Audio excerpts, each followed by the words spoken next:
Good morning, hello, good evening. I don't know what time it is wherever you are, but my name is Felecia Walker, and I am the founder and CEO of the Focus Group by Felecia. And today I have the privilege, the honor of speaking with Mr. Ernest Strickland, who is the president and CEO of the Black Business Association here in Memphis. Welcome, Ernest.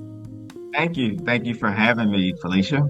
Yes, yes. So listen, we have known each other a long time, but it Long time. a long time, but it hasn't always been in a professional capacity. And so now we have partnered, the Black Business Association has partnered with my company, and we are trying to do something different here in Memphis, here in Shelby County. And I would love for you to talk about your vision. Like, what is it? What are you hoping that the citizens, that the job seekers, that the entrepreneurs are able to come to your organization to take away? Sure. Again, thanks for having me on the platform. The Black Business Association is a 49-year-old trade organization right here in Memphis, Tennessee. We are really in the business of helping to change the paradigm and the mindset of Black businesses from that of deficiency, poverty centered mindset to how do we create more wealth in the Black community? And Mm. so every program that we've stood up over the last couple of years have been for that purpose, to maximize your talent, maximize your earning potential if you're on a career track, to help your company grow and expand if you're an entrepreneur or business owner. But at the end of the day, it's all about how do we create more wealth in the Black community. And so as testament of us practicing what we preach, we're fortunate to have an opportunity to be in business with you, where we can support, female Black owned company, give you an opportunity to really have us as a client, Mhm. and that in and of itself is what we're all about. Awesome, awesome. You mentioned something. You mentioned the word wealth. And a lot of times when people think about building wealth and creating wealth, they're thinking about, oh, you have to own a company, you have to be an entrepreneur. People don't always think about wealth and having a job, right? Talk about that, Right. right? And how that's possible for people who work a 9 to 5. Because when we hear wealth and rich and money, and we always think entrepreneurs, and that's not the case. Right. I like to say, how do you maximize your earning potential? Mm. Whether that's in a job, whether that's as an entrepreneur. Of course, there are advantages and disadvantages to both. But the fact is, there are more people that are working a job than there are people who run successful businesses. So let's just start there. If you're going to be working a job, if you're going to be on a career track, let's see how we can maximize your earning potential so that you can put yourself in position to have discretionary money that you can end up funding your business with, that you can help support not only your family, but also your philanthropic activities. And Right. so a career and a job and an employer is not a bad thing, especially when you're able to really gain the type of earning that you desire by sharpening your skills, which is what, our next level leadership program is all about. Awesome, awesome. I'm glad you explained that because I've had that conversation with a lot of people, and people just think, I can't, build wealth just by working a job, and it is possible, right? So I appreciate you Yeah, explaining. yeah. So Yeah, let's talk. especially if the job offers any type of benefits. I remember one of my first jobs, my Mhm. first career, there were some older people that worked there, and they told me to max out my 401k contribution. Right, At the time, I'm thinking of the money that I'll have on my paycheck is going to be less if I max it out. But right, the truth was, I learned to manage on the money that was coming in. I didn't miss that money that was going into my 401k. And years later, I used that 401k to buy a house. I used that 401k to start a business. And I still have money in the 401k for retirement. And right. so that's just one example that shows how the job has different opportunities that you can leverage.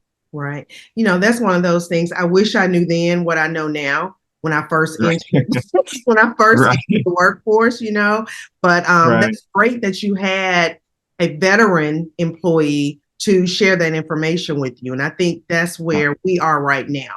We're here to share that information with those who are coming right out of college, those who are new to their industry, new to different companies. That is vital information that we all need. Yep, Yep. absolutely. So cool. So let's keep it moving. Let's talk about training and what your program is focused on around training employees and how we can partner with companies to equip them to enter the workforce, to enter their company, and to shorten that learning curve. Let's talk about that. Yeah, so a lot of companies, back in the day when you had IBM, Xerox, and those companies, they did not expect to yield any return on a new hire for some time. They expected to bring a new hire in, take them through an elaborate and lengthy training process and program, Mhm. and then yield a return on that investment. Today, we're moving much faster. Companies, quite frankly, would prefer not to have to do a lot of training in the onboarding phase, but to get a faster return. And so, if I'm an individual, I want to, one, be a self-starter. I want to share with an employer or potential employer that hey, I can hit the ground running, even if I'm not, giving the complete return that is looked for. I will bring value day one with my mindset, with my attitude, with my willingness to learn. And you're not going to have to handhold me because I am a self-starter. And so that's just one way of placing the hiring manager at ease that this is not a person that we have to take through a lengthy training program before they can provide some value to the company. Awesome. So that's where the BBA comes in. Let us do that for you, right? Right, Or right. We go ahead. I'm sorry. Yeah, no, we wanted to create a opportunity where we can supplement some of that training by having a program where individuals can come in, go through a workshop, and gain a lot of perspective that can translate to any industry and any company. Mhm. That in and of itself helps an employer not have to do that level of onboarding. We're supplementing that with our next level leadership program. Awesome. Awesome. That's exciting. Companies should be running to you. They should be blowing your phone up saying, Right.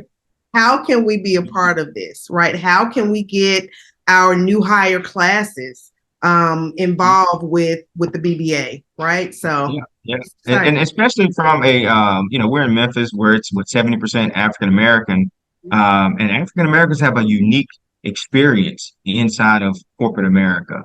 And so the fact that we have a perspective that's coming from an African American point of view helps that company with providing some additional support to not only the new hires, but those that they've identified that has management potential and supervisor potential. Send those folks to us as well so that we can, share with them some insights that they can then take back to those companies. So that's interesting. So let's talk about that unspoken rule, those unspoken rules that could be in corporate America. Talking about the majority of the workforce being African American and then coming to an African American establishment, I guess, and working with different leaders from the African American community who have been in corporate America. Let's talk about that. I feel like that's something that companies come to us, let us say what you can't say. Because when you talk, right, let us say what you are afraid to say so that there is a strong understanding, right? What do you think about that? Yeah, that's true. you know, especially young people, there's been a plethora of conversations and podcasts about, being your authentic self. Uh, but we don't want to see your authentic self all the time. all the There's a time. place for that, right? There's a place for code switching. There's a place because, quite frankly, the company has shareholders, the company has a mission, and the company has customers. And so it's not all about you. Right, When you bring your authentic self, it's all about you, but everything is not about you. You're here so that you can add value, so that the company can be a benefit and a blessing to you. And the other thing I hear is I can't feed my family on, $12 an hour. I can't feed my family on McDonald's salary. Well, McDonald's wasn't designed to take care of a family. The only way McDonald's is supposed to feed your family is if you're sitting there having a meal. right, Otherwise, McDonald's is not the place for you to think about trying to take care of a, four-person household. right, We may have to get you some additional skills so that you can find an employer that pays at a higher rate so that right, you can take care of your family. right.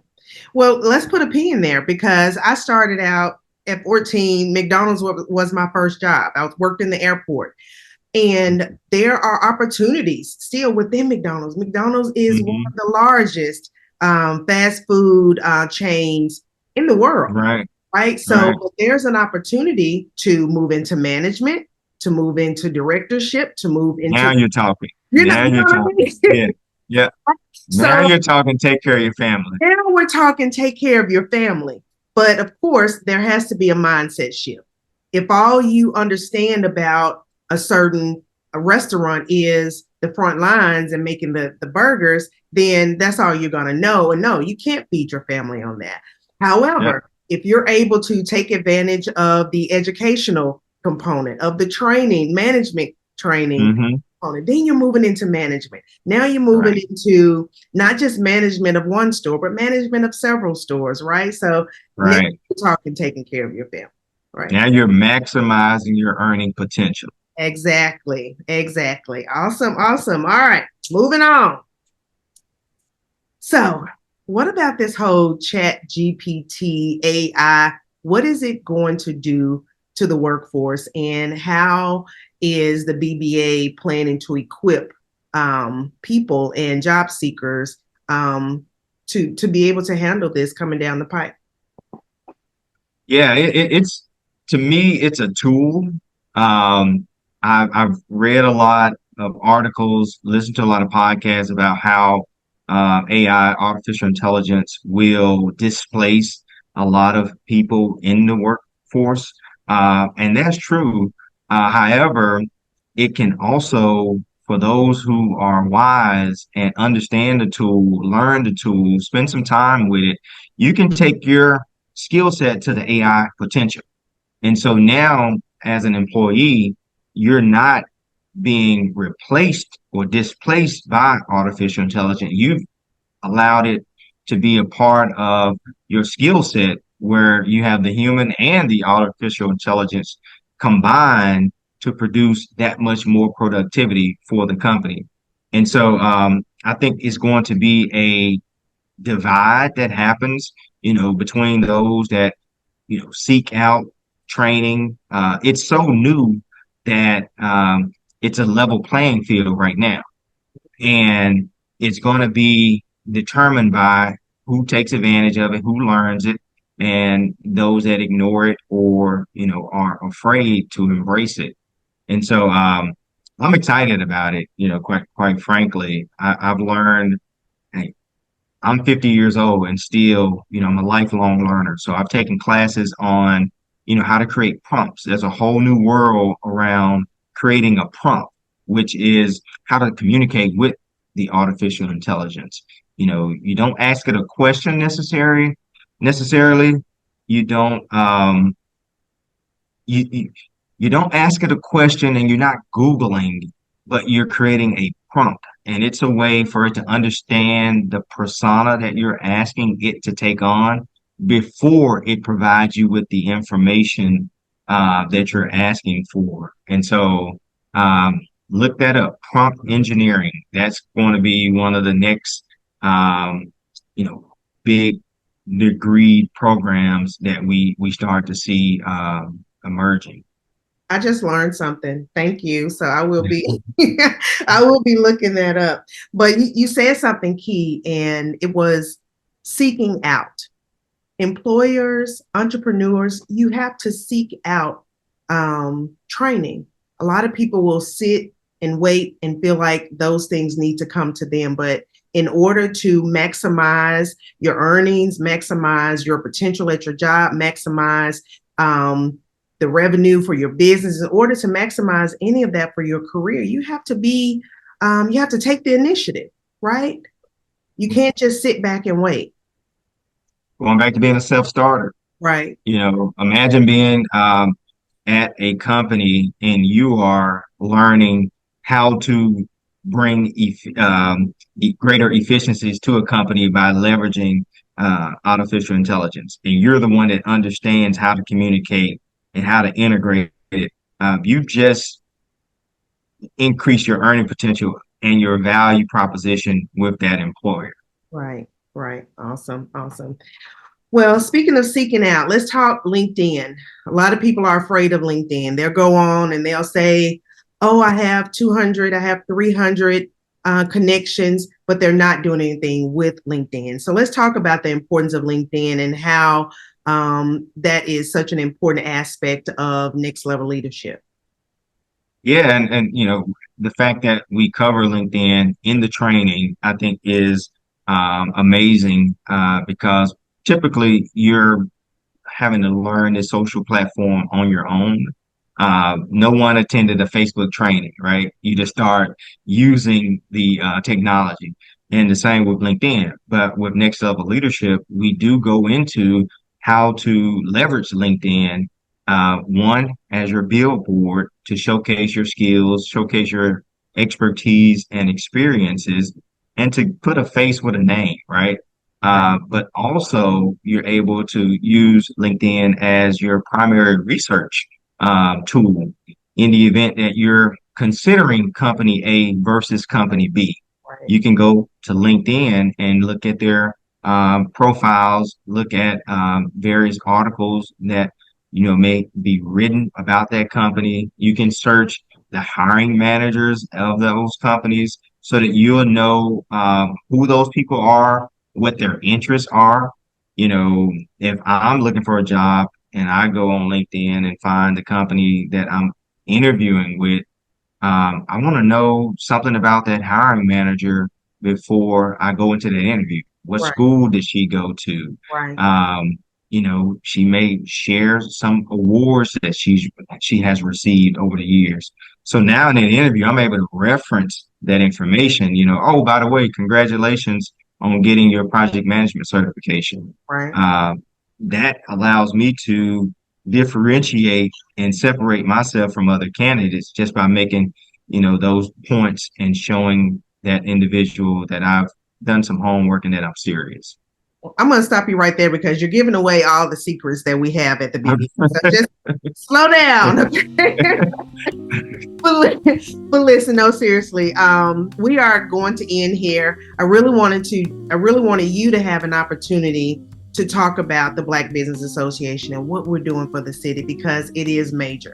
It is a grand opportunity for those who are looking to take their careers and their businesses to the next level. So to take us out of here, what advice would you give to someone who's watching this video, to someone who's listening, to someone who's thinking about joining the BBA, who's thinking about attending one of the sessions? What advice would you give? Yeah, I would say definitely get plugged into what we're doing. We have a monthly newsletter that kind of captures our activity on a month-to-month basis that will give you some insights and a summary of what we're doing and what we're planning. I would visit our website at bbamemphis.com. I would sign up for our mailing list and I would join as a member. Because what we've discussed today is just the tip of the iceberg. There are more programs to come. And again, they're all designed to do one thing: How do we help build wealth in the Black community? Wealth. That is the word. That is the key word, people. Wealth. How do you build it? so Right. so we have some upcoming events. So on June 28th, that is this Thursday. Is that this Thursday or this Wednesday? You're having a networking event called the Acceleration, and it is for all job seekers. It is for all entrepreneurs who are looking to take your businesses or your careers to the next level. Come out, meet your peers, meet Mr. Strickland, meet other family members at the BBA, meet me, I'll be there. Hey, so June 28th, this Wednesday, networking event. July 15th is the Next Level Leadership for Careers and Job Seekers with me. And then on the 18th, July 18th, all entrepreneurs come out. We have a session with Mr. William Brack, which is going to be amazing. So things are happening. We are providing opportunities. Take advantage of the opportunities. Don't sit back. Don't wait. You want your life to change. You want to take your careers to the next level. You want to take your business to the next level. You want to figure out, how do I even start a business? If you have an amazing idea, but you don't know where to get started, we can help. The Black Business Association of Memphis is a place you should be. All right. Ernest, thank you so much for your time. Thank you. And I will see you this week at the Acceleration.